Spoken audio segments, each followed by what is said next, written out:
some countries, sport is like the national pastime. That's But in true. the Philippines, some might say that pageantry is the pastime. That's true. You know what? In the Philippines, we have pageants all over the places. Yes, we have pageants in the barangay, in school, national, local. That's why we really love Miss Universe. It's like it's giving pride and putting the Philippines back on the pedestal. That's why there's an added pressure as a candidate coming from a pageant-loving country. But it's a good pressure. I always look up to our former Miss Universe Philippines. They really did well in the competition. And now this is my time to show who I am, to offer what Rabiya can show to the rest of the universe. So I'm very happy. And at the same time, I'm excited to make all my kababayans proud. And hopefully I do. Why do you think it is that the Philippines love pageants? They have appreciation for beauty. We do love pageant because we used to think that we wanted to be included in the world, I have to be honest, in the Philippines, my skin color used to be not the standard of beauty. I was obsessed whitening my skin because these are the kinds of beauty queen we see on the mainstream. But things were different now. That's why I'm very proud to be a morena. In the Philippines, we call it morena. It's brown skin girl. And to be able to represent, my color, my identity as a true Filipina. Tell me about your journey to being crowned Miss Philippines. In a world that, in a country I should say, that loves pageants. That must have been a very intense process. Tell me about, your journey to being Miss Philippines.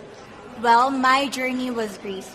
You know what? I started to be a dark horse. Nobody noticed me. Nobody knows I was in the competition up until the preliminary and the coronation night.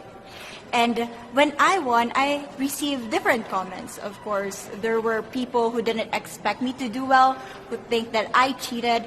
That's why I need to redeem myself in Miss Universe. I really need to do well in this competition.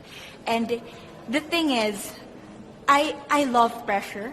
I love criticism. I get better every day with that. You tell me I cannot do that, I turn to you and I'm going to say that, no, I can do it for myself. Good for you. So how does it feel then to be on the global stage? How do you feel to be here in this moment, right now? It's crazy, but I'm overwhelmed with the support, not just from the Filipino community, but also from Thailand, Latin countries who do appreciate me as a candidate, as a person. It motivates me that I am beautiful, I can offer so much in this world, and when somebody believes in you, it gives you that extra energy to really do well and perform well. Do you have a sense with the girls, all of the girls competing, you're competing, but is there a sense of camaraderie with all of the girls? Is there a real spirit to, sort of motivate each other to do better? You know what? I have a different idea about Miss Universe. I thought it's going to be very competitive, in a healthy way, well, of course. But now I can see every girl helping each other, from fixing those hairs, from trying to zip up those outfits. It speaks of the closeness and the kind of camaraderie that we want to have. The goal of Miss Universe is not just to crown one girl, but also to build a genuine and long-lasting friendships among us. Would you say within the Miss Universe world, the contestants, is there a sisterhood? Are you sisters? There is sisterhood. I can say I was able to talk to different representatives from different backgrounds, different cultures. And despite our differences, there's so much to be highlighted in what binds us together. And that is because we want to empower women. We want to have our advocacies. We want to speak for the things that we love. And that's a celebration of women and the beauty that we have. So coming out of this week, obviously you would love to be crowned Miss Universe. Of course. And that would be wonderful, of course, for any of you. But what else will you take out of this week? What do you think you'll feel at the end of this week, regardless of the result? How will you be a different person? It's the growth and the development that I was able to have during preparing for this dream. I will be honest, there was a moment that I lost my identity.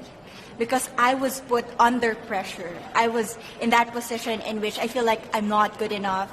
I'm not a good representative of my country, but I was able to bounce back stronger. And if I was able to do that for Miss Universe, I will be able to do that in life. That is my greatest takeaway from Miss Universe. Okay, so the Philippines have a huge amount of fans. Yes. I want you to give us a little bit of a message to the fans here and at home. But send a message. What would you say to all the fans in the Philippines? To all my fans from the Philippines and from all over the world, maraming salamat po. Thank you so much for loving me and for believing in me. It means a lot to somebody who is so naive in this industry, who has no idea how to become a beauty queen on the first day of my journey. But because of your love and support, I was able to be the woman that I am today. And regardless of the result, I may or I may not win the crown, but one thing is for sure, I'm gonna make you all proud.